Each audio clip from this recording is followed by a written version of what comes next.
Here's the thread I'm introducing this time. List the dangerous places that people in their 50s and 60s shouldn't go to, where you could end up poor. In this thread, 2ch users in their 50s and 60s share the places they've made public after losing their retirement funds. If you're saving up for retirement funds or don't want to make financial mistakes, please take a look. Here we go. I'm in my 50s now, so it's about time I started saving up for retirement funds seriously.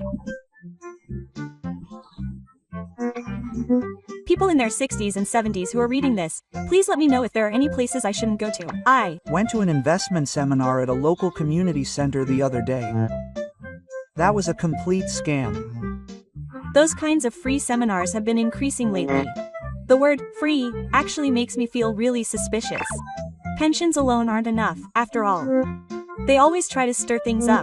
They start by saying, there's a law, and then they start stimulating my anxiety about old people. That's dirty. I said that too. At first, it was about insurance, but before I knew it, it was all about overseas funds and other nonsense. That happens all the time. They give you suspicious pamphlets and stuff.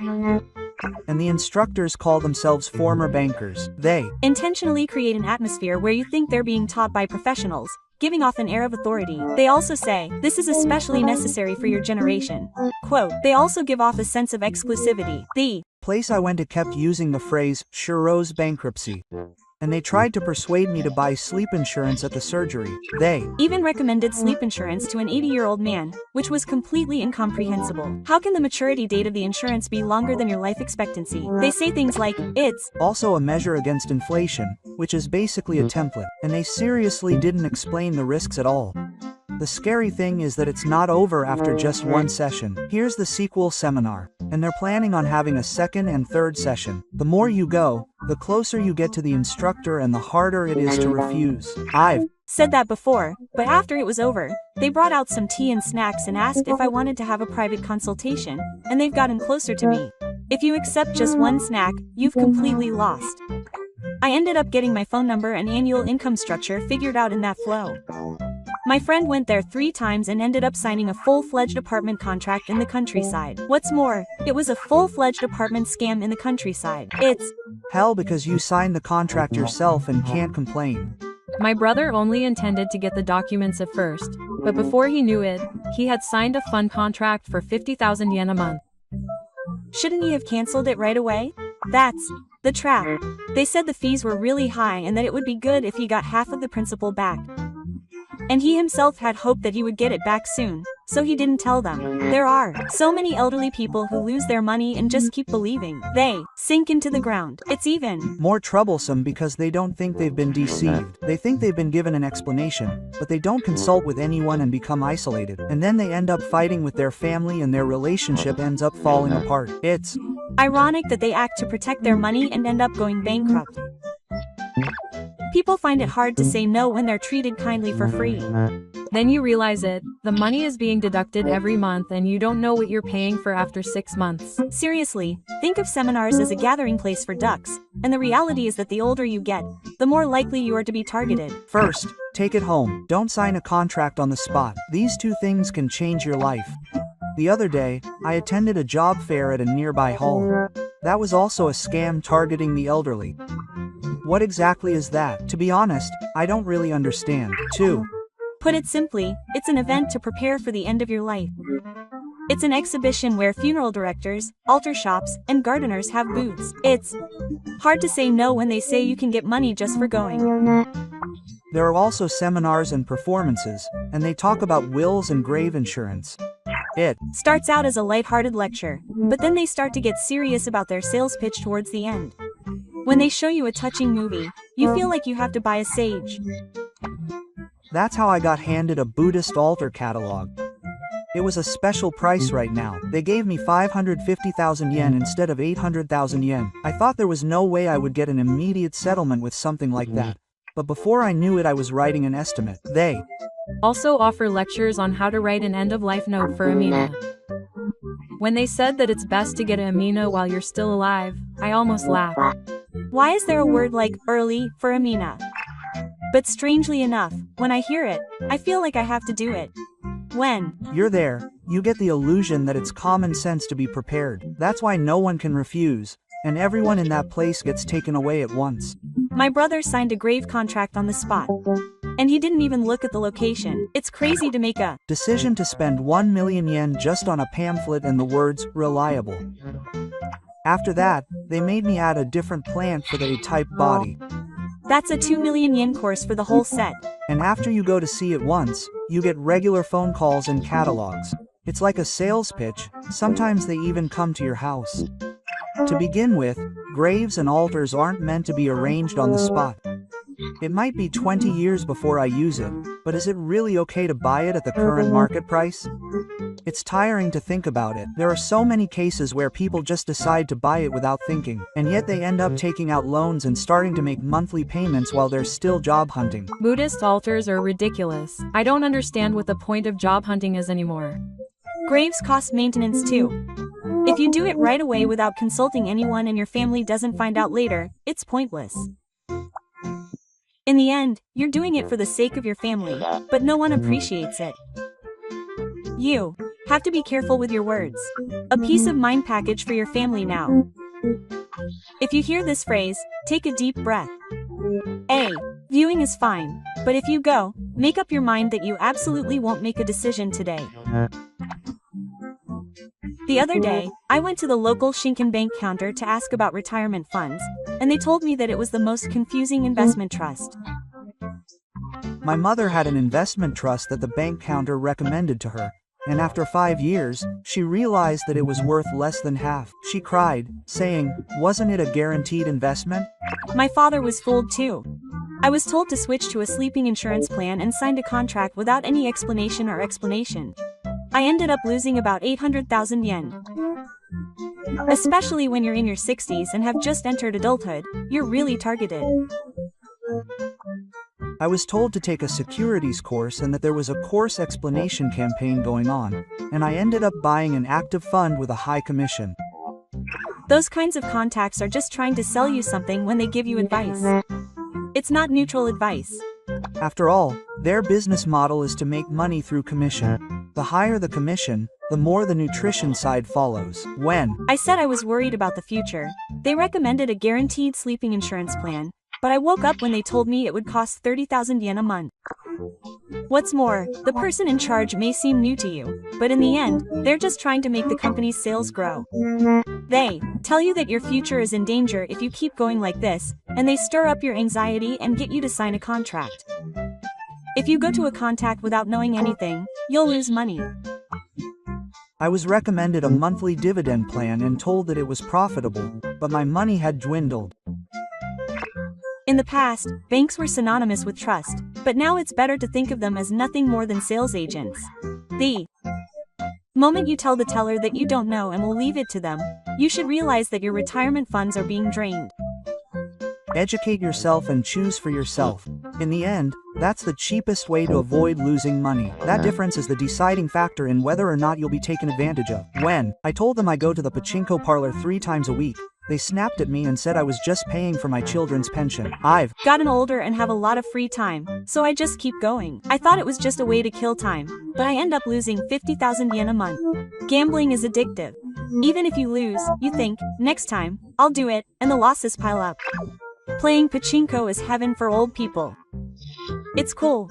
The sound helps you forget your loneliness, and no one talks to you. My uncle got hooked on horse racing and kept saying that if he won a 1,000,000 yen ticket, his life would turn around, and he ended up with 0 savings. He wins sometimes, so he's not very good at it. He brags about winning 100,000 yen, but he doesn't remember how much he lost before that. Also, I heard that pachinko parlors are crowded in the mornings on pension days. Everyone goes there first thing when they win money. Isn't that hell? My friend said he can't calm down if he doesn't go every day.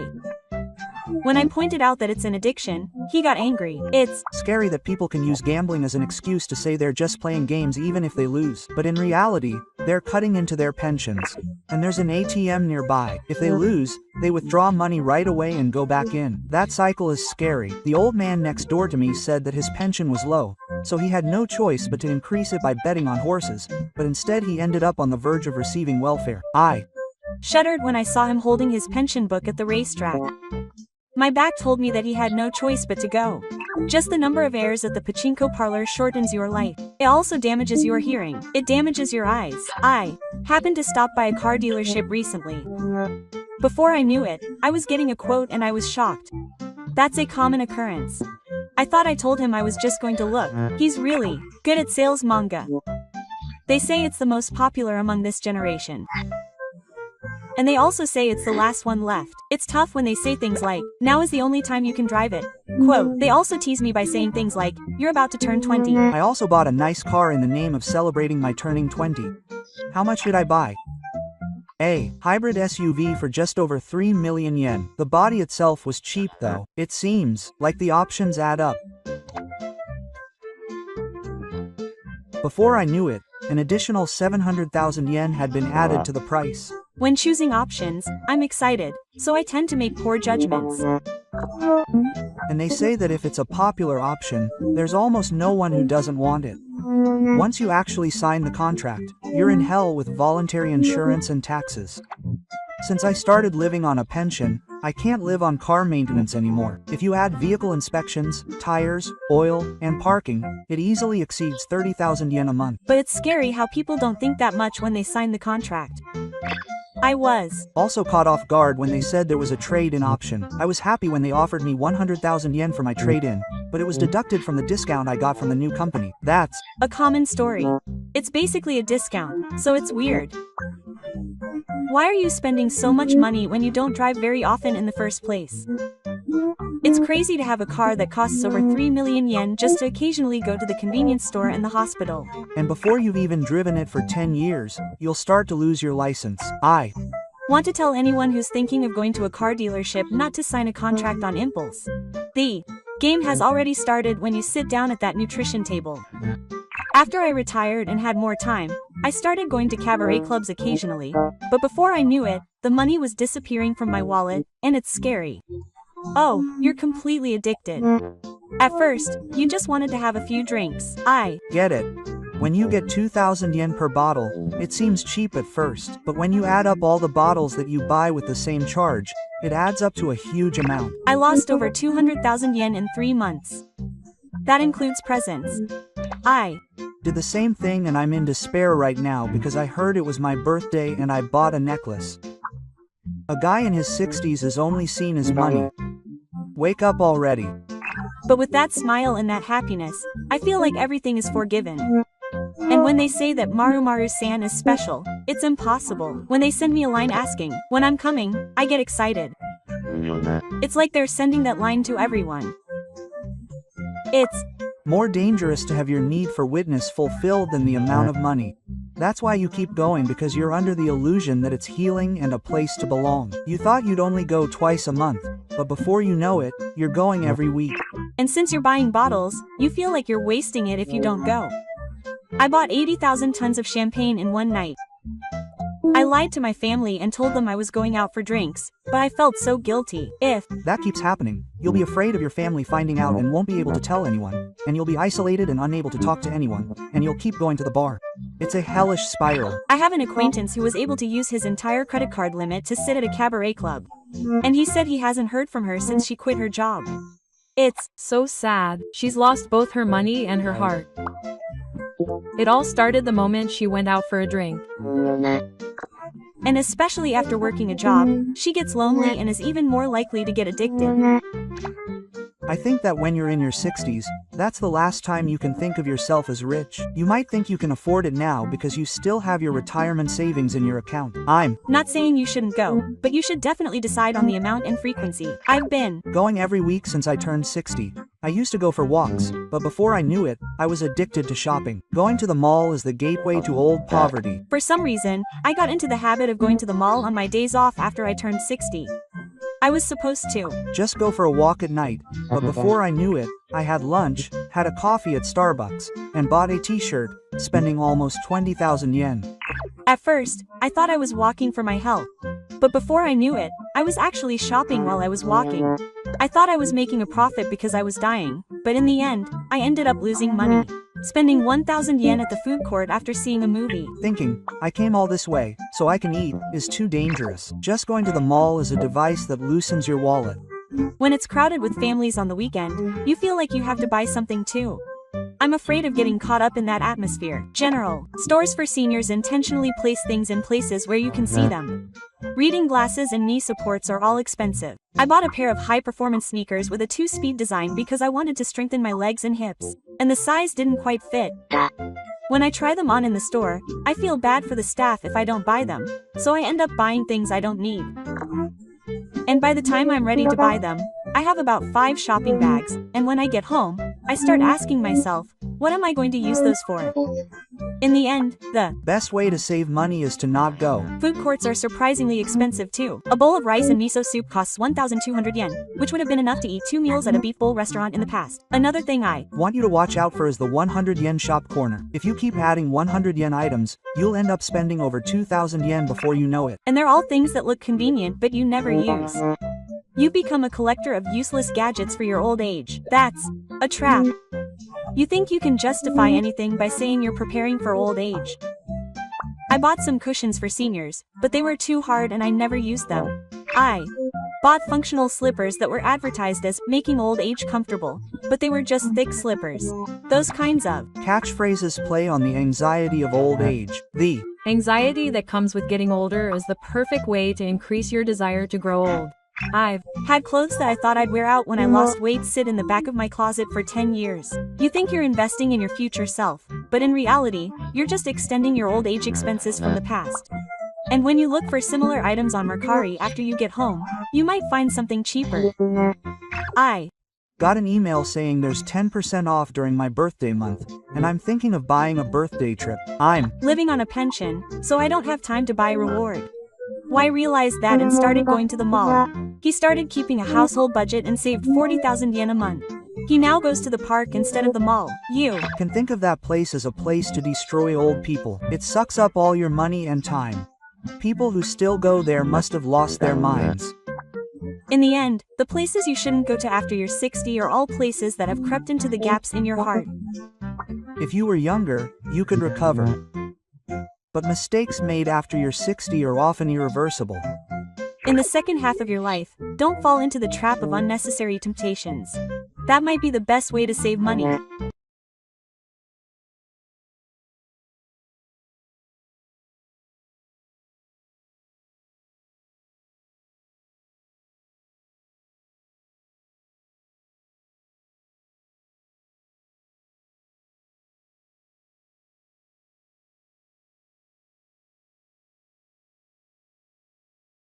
I've started planning for my retirement, but I want to build up my assets before the calendar year ends. If you want to make more money, there are some things you shouldn't spend money on. I gave 3 million yen for my daughter's wedding. She said it was for the wedding and the new house, so I had no choice but to give it. But all she said was, thank you, and it left me feeling empty. I gave it too, but then we got divorced. In the end, that 3 million yen was wasted in a year. That's what parental responsibility is all about. When asked, it becomes an atmosphere where you can't refuse. In my case, my husband and I even took over the car loan because he said we would work hard together. I was about to reach my retirement age, but my savings were gone in an instant. At first I was proud, but now that I think about it, I was suffocating the old man. And he doesn't seem to care at all, as if it's all in the past. Far from being grateful, he can ask me for help again. How long will I have to rely on my parents? In my case, I pay for everything from my grandchildren's desks to their school bags as school entrance gifts. And I've even lost the sense of feeling like I'm making holes in the cloths they ask me to make every year. It's the same for me. Our retirement allowance ran out after 3 years, and even when I pay, they don't thank me. It breaks my spirit when they look at me as if it's a given. If I refuse, they'll call me stingy. I've been paying above, but I can feel my old-fashioned language breaking down. I gave money because my grandchildren smiled, but I cried when the electricity went out because of it. It's like I'm paying money just because I want to see my grandchildren.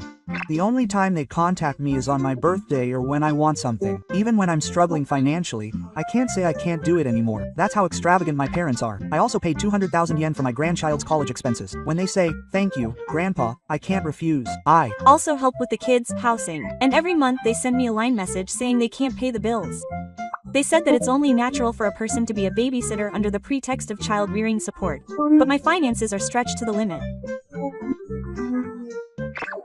They said that the only people I can rely on are my parents. The way they put it is so mean. I can't refuse.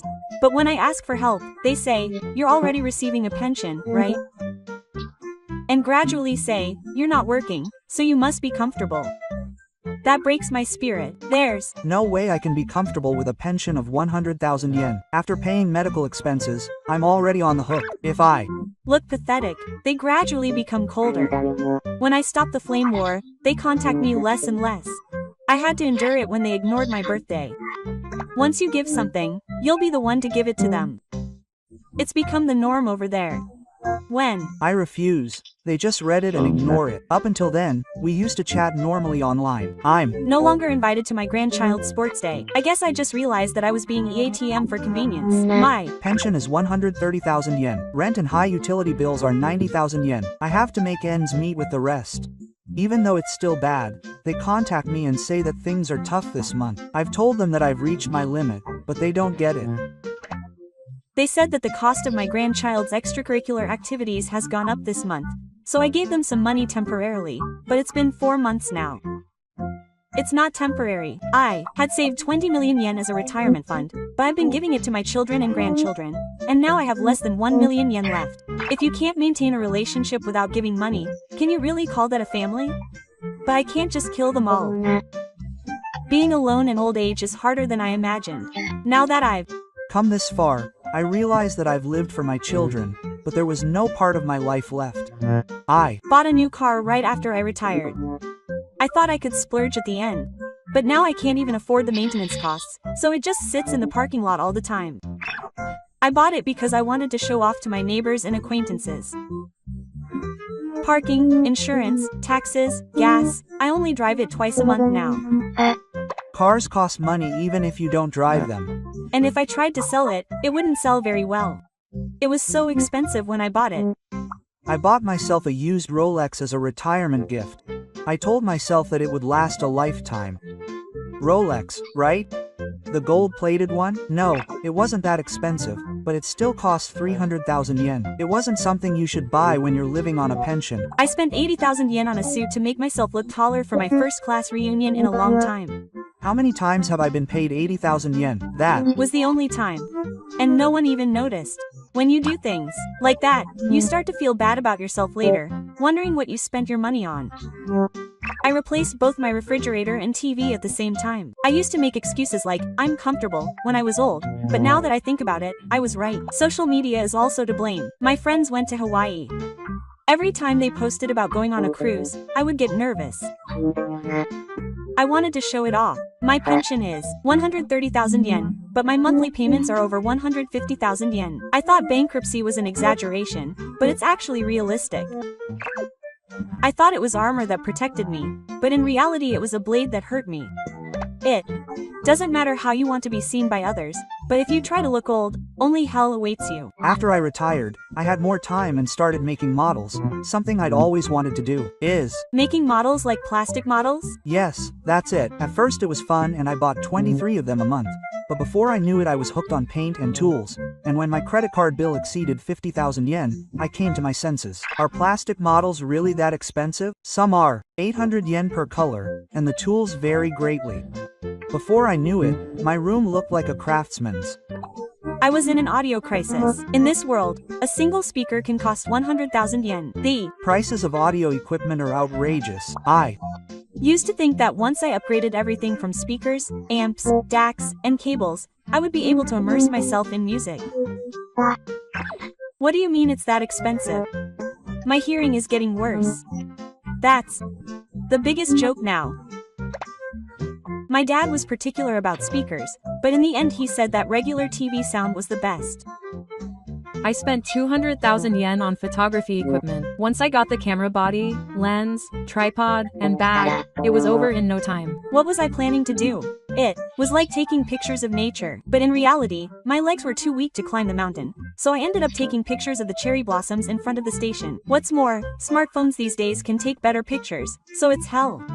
I started fishing. I saw a sign at a fishing tackle shop that said it was the perfect hobby for middle-aged people. I'm interested in fishing, but how much have I spent? It's easily over 100,000 yen. A reel, a rod, and a cooler box.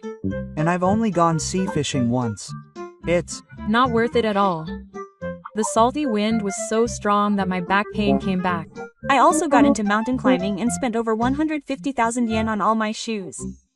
What was I doing when I was wearing over the shoes? My wife was annoyed and even reduced my expenses. Instead, save up for a hospital bed. hobbies can be a source of support for your mind, but old golf can also be the enemy of your wallet. If you indulge without limits, you're on a fast track to ruin. What was supposed to be something you loved will eventually turn into suffering. I thought I was enjoying it, but before I knew it, my life had become restrictive. I wonder where the line is between fulfillment and dependency. Thinking back, I think I completely crossed it. I knew in my head that moderation was best, but I couldn't overcome the boredom. I was paying 20,000 yen a month for a regular health food subscription. I believed the advertisements that said drinking it would rejuvenate your blood vessels. I took it for 6 months, but my blood pressure and physical condition didn't improve at all. Was that a phone call? Or a flyer? It was a flyer that was inserted in the newspaper. If you order a free sample, it will be delivered every month. I have a similar experience.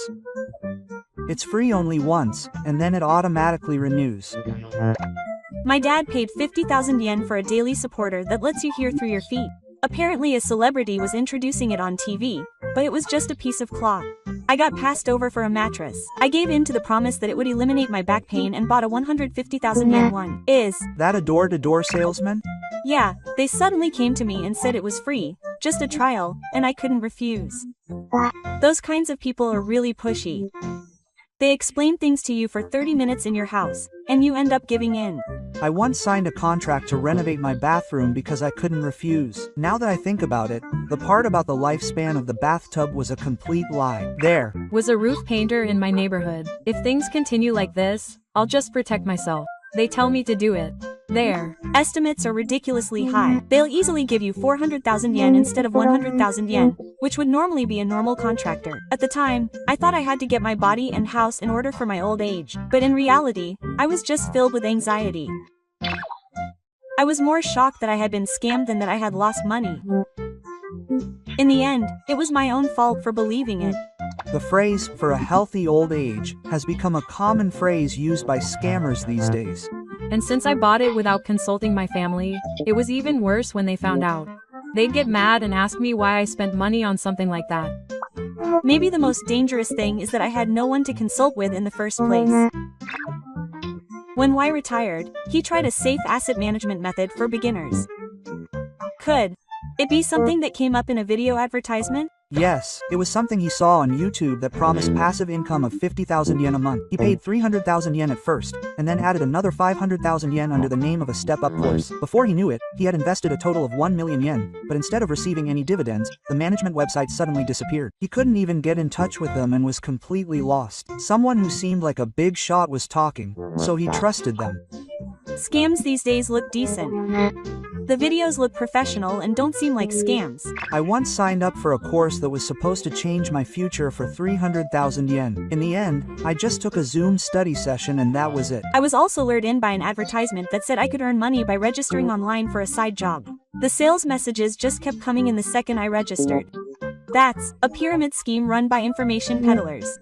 These days, it spreads on social media, so it's worse than before. The moment they use the phrase, "zero risk," you should be suspicious. If you're in a hurry, you won't be able to make sound judgments. My brother was the victim of a romance scam.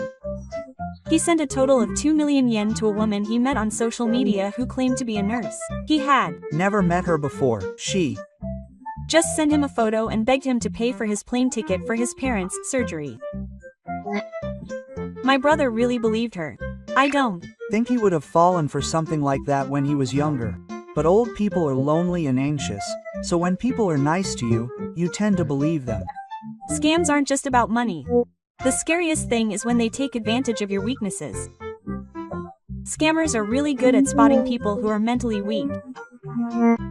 Scams targeting the elderly use strange wording and content that suits their age.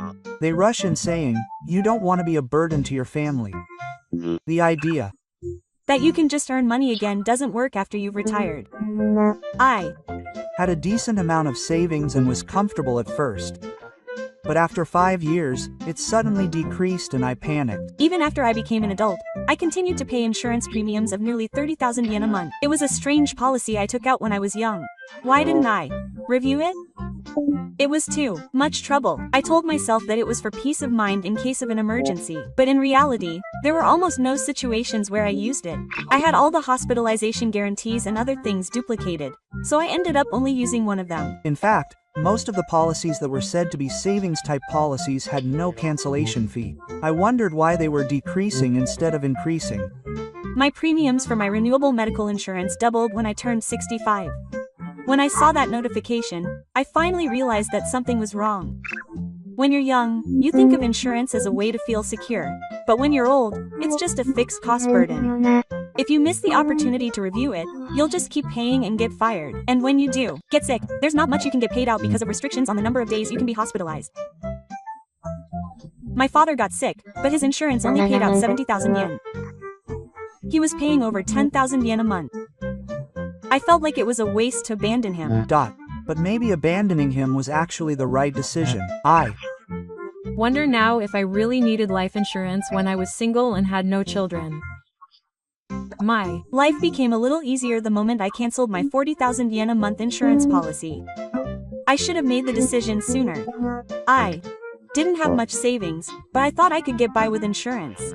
I felt secure because I had all the insurance I needed, including FAT and medical insurance.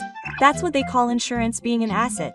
I thought so too, but when the time comes, I can hardly use it. My wife signed a 20-year policy for a retirement insurance policy, saying that she would get a lump sum back at the end, but when she turned 60, she unexpectedly received a notice that the principal had been reduced. Is that a 100% guaranteed variable rate? That rate is the expected rate at the time of signing the contract, so when you consider inflation and fees, it's actually a loss. What's more, I've heard that some types of policies change during the contract. It wasn't savings at all. People tend to think that just because they have insurance, they're secure. But the reality is that it doesn't pay out when you need it. It's not as cheap as you think. The maintenance costs are suffocating. If you've been paying for decades and have no savings for retirement, it's a waste of time. They were spending tens of thousands of yen a month just for the peace of mind. I think many people continued to keep their policies not just because their parents had them. My parents told me to keep them in my family, so I had 5 life insurance policies. I was losing over 50,000 yen a month, and I kept them even after they were retired. But it takes courage to cancel them. I gave in to the anxiety of thinking, what if something happens? But if it ends up costing the elderly money to live, then it's pointless. Life insurance is automatically deducted every month, so it doesn't feel like you're paying for it, and before I knew it, I had left it for years without reviewing it. I'm the same. Even if the number of people in the family changes, the insurance policy remains the same, and when my children became independent, I could have just had the life insurance. I have to be careful about my daily shopping too. It's nice to be organized, but in the end it's a waste. The other day, there was a sale, so I bought 2 loaves of bread, but the whole loaf was covered in blue mold, so I threw it away. It happens to me too. It just fills up the fridge, and I can't finish it, so it rots. The old man just says, buy it because it's cheap. I'm weak to discounts like 2 for 280 yen at the supermarket. I buy 2 when I only need 1, and I force myself to eat them, which makes me gain weight and lose money, so it's the worst. Clothes on sale are also terrible. Even if I jump at something because it's half price, I never wear it. In reality, I'm just buying things I don't need. That's the store's strategy. They sell things at a discount. Now I decide based on whether I need them or not, rather than the price tag. Then there's convenience store food. When I'm tired, it's easy to just buy things from other stores, but it can easily cost me 800 yen every time. I have boiled rice balls for lunch. I have fried chicken for dinner. I also buy tea and snacks, so sometimes I spend 1,500 yen a day. If you add that up over the course of a month, it easily adds up to 450,000 yen. Even after I started living on a pension, I still haven't been able to break that weekly rule, and my savings are dwindling. Things have changed a bit since I started making food in an electric pot. It's amazing how easy it is to just put in the ingredients and turn it on. There are so many easy cooking tools available these days, and it's better for your health than just buying things from other stores. I should have reviewed my food before going to the hospital. Convenience store coffee is surprisingly dangerous. It's surprisingly expensive at 4,000 yen a month, after collecting 200 yen a day. I used to do that too, and I only intended to buy one on my way home from work, but I ended up buying sweets and magazines as well. I've been Able to save 2,000 yen a month since I bought my own bottle. It's a bit of a hassle, but the difference adds up little by little. If it saves tens of thousands of yen a year, it's worth it. I Realized that I was spending over 100,000 yen a year when I used to go to a cafe for breakfast every weekend as a reward. It adds up to a huge amount when you do it consistently. There was a time when I would buy things I didn't need just for the points. I'm weak to the phrase, 10 times the price for now. I used to spend a lot of money online, using the excuse that it was something I had always wanted. But in reality, I ended up with a pile of books I hadn't read and daily necessities that hadn't bloomed yet. 100 yen is a bit of a trap. It's a good time to restrain yourself because you can easily change your money. If you Spend too much on trips or events, it will affect your old age. The souvenirs you bought, saying they would be a lifelong memory. I don't know where they are now. Just for today, they're special. I was so loose with my wallet that I ended up buying limited edition goods for no reason. I've Spent hundreds of thousands of yen on lottery tickets, and even though I know I won't win, I make excuses like I'm buying a dream. I waited for an hour at a store that sells tickets that often win and bought 10,000 yen worth of tickets. It was such a waste of time and money. I think that the cause of poverty and old age is the accumulation of these everyday things rather than big shopping mistakes. In the end, the habits from your working years remain in your old age. So if you don't fix them now, they'll pile up. When I talk like this, I realize that old age collapse is not something special. It's caused by a little carelessness. It seems like you spend all your money on hobbies and family little by little, and before you know it, you'll have zero assets. And since old people don't have any income, once you fall apart, there's no way to recover. People who carry on the habits from their youth will pile them up. The Scariest thing is that they don't realize that they're spending money in old age. If you listen to it thinking it's someone else's story, you'll find yourself involved. This is what woke me up. I'll review my insurance again and stop making unnecessary purchases. It's not too late to start now. If you take action as soon as you notice it, you may be able to avoid being poor in old age. It's Hard to talk about these kinds of real stories with family, so this thread is quietly appreciated. If someone else's failure can be a break on your own, then this thread is truly meaningful. Thank you for watching until the end. Many expenses that are easy to overlook were discussed. Have you ever shared your money spending? Also, how much do you plan to save by the age of 65? Please write in the comments. This channel will continue to introduce useful threads for seniors. If you like it, please subscribe to the channel and give it a thumbs up.